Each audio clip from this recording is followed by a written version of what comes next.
this is the juicy question that everybody wants to know. What is Luke Belmar buying for this bull run? What do you think is going to do 10, 20, 50, or 100x? Do you think it's going to be coins that allow people to onboard really easily, like Solana? What do you think is going to do the next 100x? So first, what is Luke Belmar holding? Right. Right. So I think the most important position in my portfolio is Ethereum. The most important portfolio that I've built with regards to Ethereum is staked. So I'm a big proponent of staking in Ethereum. Yeah. So I think Ethereum is a $10,000 coin. Why? One very simple fact. When you have the Bitcoin ETF approval go well, and these greedy motherfucking bankers put their dirty little paws and sticky fingers on this Bitcoin ETF and realize how profitable it is, guess what token is up next? Yeah, there. It's just a And you matter of think time. ETH is going to pump harder than Bitcoin? I mean, it's just inevitable simply by narrative and the fact that you can move the price a lot more. Yeah. So I will say why for that reason, the ETF. Two, for the simple fact that now you have all these other layer ones, a little bit nerdy, being built on top of the Ethereum virtual machine to make Ethereum compete, right, in some way, shape, or form with these other more centralized chains that are coming out. But by no means am I a maxi of Ethereum. If, Sure. if anything, I kind of hate it. Me too. But it doesn't mean I ain't gonna make money with it. Yeah, no, I have the same opinion. I also don't like Ethereum. I think it's somewhat centralized. I don't like that all the stable coins are built on Ethereum, but I think it's going to pump harder than Bitcoin. I mean, yes, but it's not just pumping, right? It's understanding what you hold and why you hold it. And I don't have many loyalties towards any tokens or any currencies. All you have to do is figure out where are the builders? Where are people building right now? Where are people transacting? Where's the attention? I said it before, I said in our first podcast, where attention goes, money flows. And whatever you put on the pedestal of narrative is what people are going to see. Whatever you see on CNBC, whatever you see on Fox News, whatever that is, the normies, they will head that way. But remember, during peak bull run degeneracy, you saw the most random shit on television. Oh, yeah. You saw NFTs that were selling for millions of dollars being talked about. You saw random shit coins being commercialized and announced and their charts being displayed.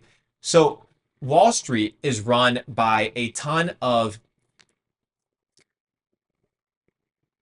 idiots, to say the least, that produce no real tangible value in the world, yet they seem to have all the money. Why? Well, because they're crooks. So, under the premise that these guys are crooks, I begin to evaluate what is it that these guys do with these financial instruments. Do they hold biases towards them? Or do they treat them like prostitutes? They use them and then they discard them. That's exactly what they do. So they're telling you to hodl, they're telling you diamond hands, but they're selling on you. Yes, I know. So why would I do what all these people are saying instead of doing what they are doing? So when on CNBC they're telling you to buy Dogecoin at 69 cents or at 40 cents, or to buy Bitcoin at 65,000, or you have Kramer say, hey, Bitcoin is about to fucking skyrocket, and then the next day it dips 10%. Yeah. This is all controlled narratives, all controlled manipulation. So I hold no bias towards any currency except the one that can maintain my purchasing power. And today just happens to be Bitcoin. And anything that will allow me to increase my Bitcoin stack while not exposing myself to absolute amount of shit coins and scams in the crypto space, I think is a worthy ideal. And Ethereum has now become monolithic of sorts. It's pretty well established and foundational. If you're playing with $10,000, yeah, you can be a degenerate. But when you have a multi 8-figure portfolio, you can't be out here just buying all sorts of garbage. So my Ethereum play is a very substantial play. And then there's two other narratives, like I mentioned, the Ethereum virtual machine and anything that is focused on high frequency trading. Mm-hmm. Anything that will give users the ability to buy $5 worth of orders, millions of them on command. Yeah. The reason bots, automations, and markets were a little bit weird on Ethereum was because of the gas fees. You couldn't really commercialize well. Solana, AVAX, and some of these L1s are completely eradicating that. And like we talked about, people don't care about centralized or decentralized finance. They care about making money. In the bull run, they want to get rich. Whatever path of least resistance where they feel like they can get rich is the one that they will utilize. You said you think that Ethereum is a $10,000 coin. What do you think Bitcoin is? Where do you think Bitcoin's going to go from here? Infinite. It's you can't calculate Bitcoin by dollars anymore. You can't. The dollar's not worth anything. Go, okay, perfect. You think you're rich? You're a millionaire? You have a liquid $1 million? Perfect. Go buy a house. Cash. Oh, you can't. You need a mortgage. Oh, you need a loan. Oh, you need debt. Oh, you're poor. Oh no, I don't. I'm not poor. I utilize debt to my advantage because, but most people don't. Most people utilize debt and they get fucked. So we're in for a fucking bull run. That's all I know. That's what I'm excited about. That's my mind's buzzing for Yeah. that. So okay, so we have this bull run coming. What are you trying to do with your portfolio? Are you trying to play it safe and do like a nice 3, 5, 10x? What are you going for?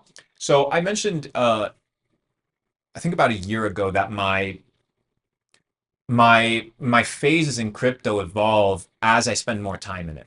In 2017, 2016, 2017, when I was first being introduced to this kind of crypto space, I I was the guy on this side, the guy that was just buying the narrative news on Twitter and whatever was available on Instagram stories. That's what I was buying.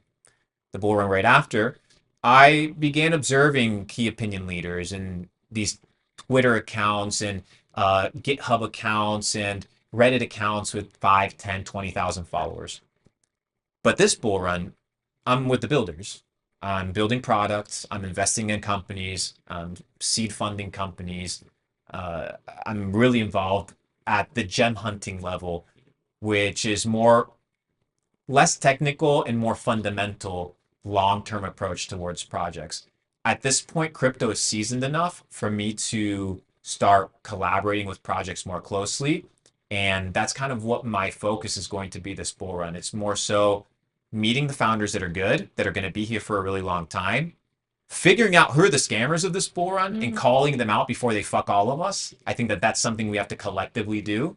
I think there are too many red flags with Anchor Protocol and Luna to not say anything. And I made a couple $1 million shorting that.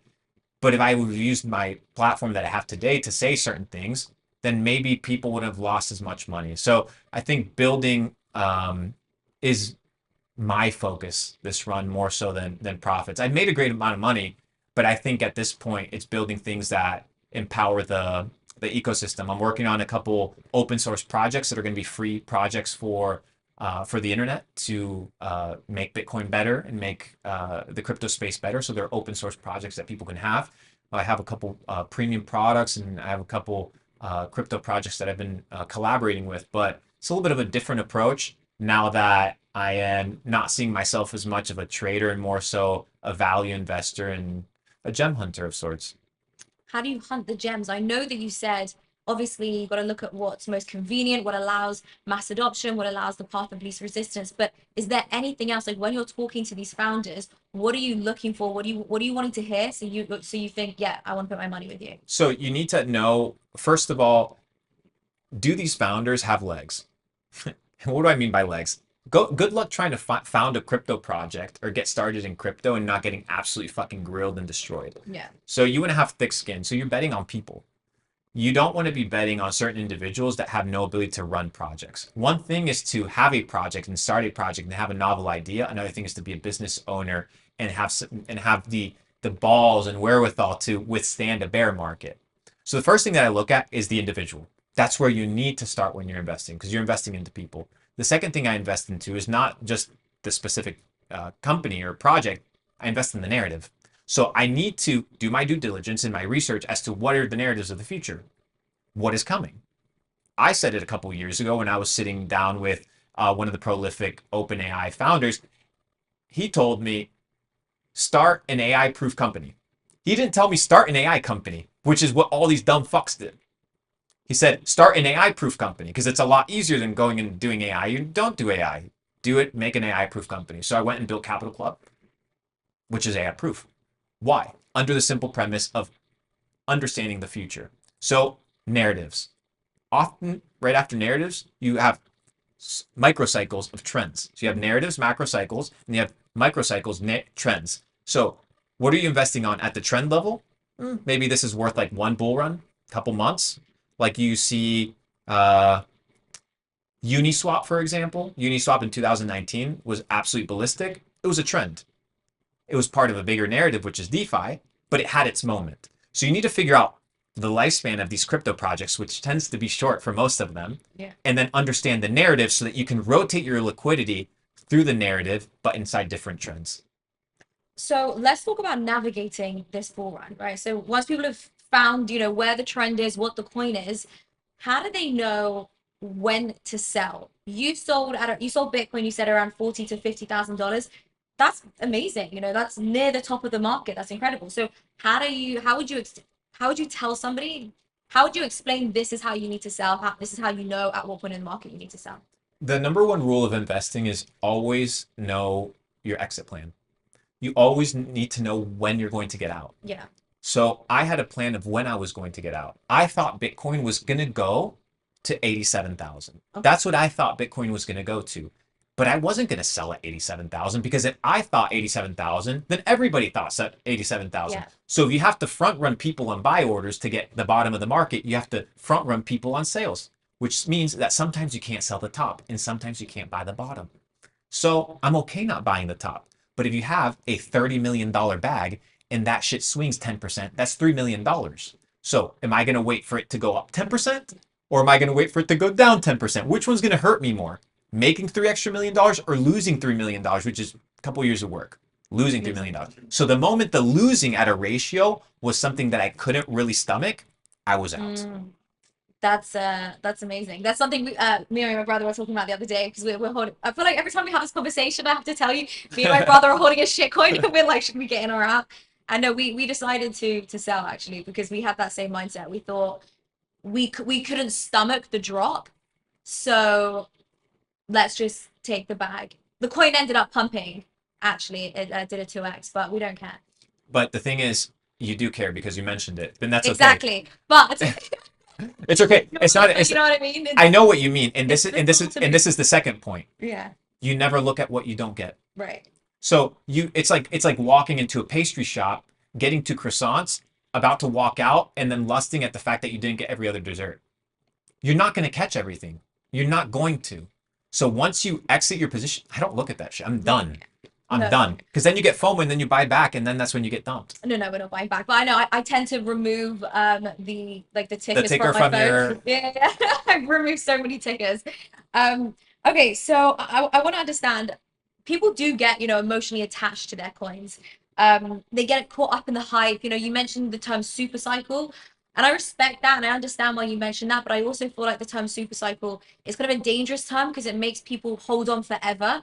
So how would you tell people, how would you explain, how do you, I guess, listen to your gut and stop following all the hype and It's a crypto market super cycle. It's not a cryptocurrency shitcoin. You can hold some bullshit meme Yeah, coin super cycle. right. The cycle is in the innovation and the development of technology. And if some maxi out there doesn't like the word that I use super cycle, they can kiss my ass because it is a super cycle I've been fucking waiting for 8 years.